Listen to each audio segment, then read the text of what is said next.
Hi friends, welcome to my channel. మన పూర్వీకులు మినప్పప్పును ఏ విధంగా తయారు చేసుకునే వాళ్ళో ఇప్పుడైతే ఈ వీడియోలో చూద్దామండి. మినప్పప్పునైతే తిరవలి సహాయంతో తయారు చేసుకుంటారండి. ఈ తిరవలికి సంబంధించిన క్రింద భాగం అండి ఇది. ఈ తిరవలి మా ఇంట్లో ఒక సైడ్న ఫిక్స్ చేసి పెట్టేశారండి. పై భాగాన ఒక హోల్ ఉంటుంది, పట్టుకొని తిప్పడానికి ఒక కొయ్య ఉంటుందండి. ఈ విధంగా మొత్తం తిరవలి అనేది ఉంటుందండి. ఈ తిరవలితోనే మనం పప్పునైనా తయారు చేసుకోవచ్చు. అదే పప్పుని పిండిగా చేసుకోవాలన్నా చేసుకోవచ్చండి. ఇక్కడ మేము ఒక చాటడు మినుములను తీసుకున్నామండి. దీనిని చాట అని అంటారండి. చాలామందికి తెలిసే ఉంటుంది, తెలియని వాళ్ళు తెలుసుకుంటారని చెప్పారండి. ఇప్పుడైతే మా అమ్మమ్మ మినపప్పును ఇసురుతుంది చూడండి. మినపప్పును ఎలా ఇసరాలి అనేది ఎక్స్ప్లెయిన్ చేస్తాను చూడండి. ఫస్ట్ ఆ హోల్లో మనం తీసుకున్న మినుములను వేసుకోవాలండి. వేసుకొని ఆ కర్ర సహాయంతో చుట్టూ తిప్పుతూ ఉంటే ఒక మినపగింజ 2 బద్దలయ్యి బయటికి వస్తుందండి. ఇక్కడ మీరు అనుకోవచ్చు, మీరు ఇసరొచ్చు కదా, అమ్మమ్మ చేత ఎందుకు ఇసిరిస్తున్నారు, కష్టం కదా అని. నేను విసిరానంటే పప్పు రాదండి, పిండి వస్తుంది. అందుకనే అమ్మమ్మ చేత ఇసిరిస్తున్నాను. నేను విసురుతాను అన్న అమ్మమ్మ వద్దనేసిందండి. అందుకనేసి అమ్మమ్మే విసురుతుంది. చూసేవాళ్ళు మేమైతే విసిరేసే వాళ్ళం కదా, ఈజీ అనుకుంటారు. కానీ అంత ఈజీ కాదండి. చూడండి, ఇక్కడ కర్ర ఊడిపోయిందండి. ఆ కర్రని మళ్ళీ కొట్టి మా అమ్మ ఇసురుతుంది. ఎందుకు అంత ఈజీ కాదు అన్నానంటే, ఇది అలవాటైన వాళ్ళు మాత్రమే చేయగలరండి. లేదంటే పిండి అయిపోతుంది, లేదు అంటే గింజలాగా బయటకు వచ్చేస్తుందండి. ఇదైతే మినపప్పు జల్లించుకునే జల్లెడండి. ఈ జల్లెడతో మనం ఇసురుకున్న మినపప్పుని జల్లించుకుంటే ఈ మినపప్పులో ఏవైనా గింజలు ఏవైనా ఉంటే ఉండిపోతాయండి. ఆ జల్లిల్లో పప్పు అంతా కిందకి పడిపోతుంది.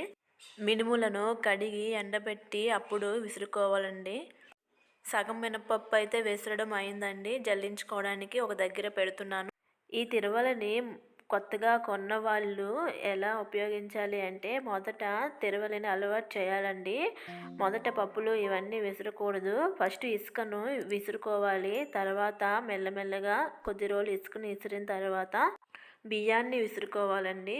ఇలా బియ్యాన్ని విసురుకున్న తర్వాత అప్పుడు మినువులు, పెసలు ఇలాంటివి విసురుకోవాలండి. అప్పుడు అలవాటు అవుతుంది ఆ తిరవలకి. అప్పుడే విసురుకోవాలండి. ముందు విసురుకుంటే పిండి అయిపోతాయి. ఇక్కడైతే నేను మినపప్పును జల్లిస్తున్నానండి. ఇగోండి, ఇప్పుడు జల్లించగా అడుగున ఆ మినువులన్నీ ఉండిపోయాయి చూడండి. ఇక్కడ చాలా వరకు మినువులు ఉన్నాయి. ఈ మినువులతో పాటు కొంచెం పప్పు కూడా ఇందులో ఉందండి. ఇప్పుడు ఈ జల్లెడతో మరి ఈ పప్పు రాదండి.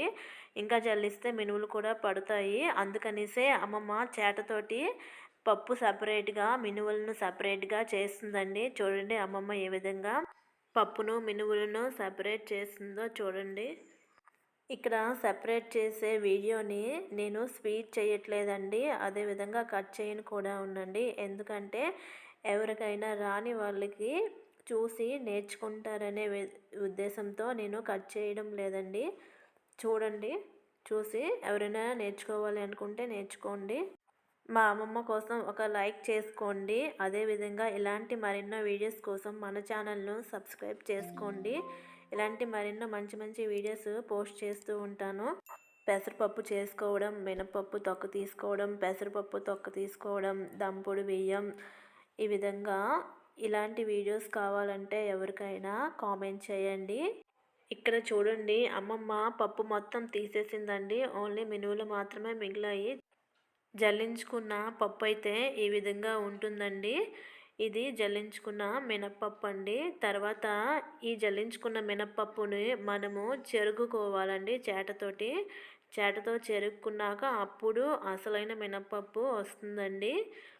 మేమైతే ఒక చాటడు మినువులతో ఇంత మినపప్పునైతే ఇసురుకున్నామండి.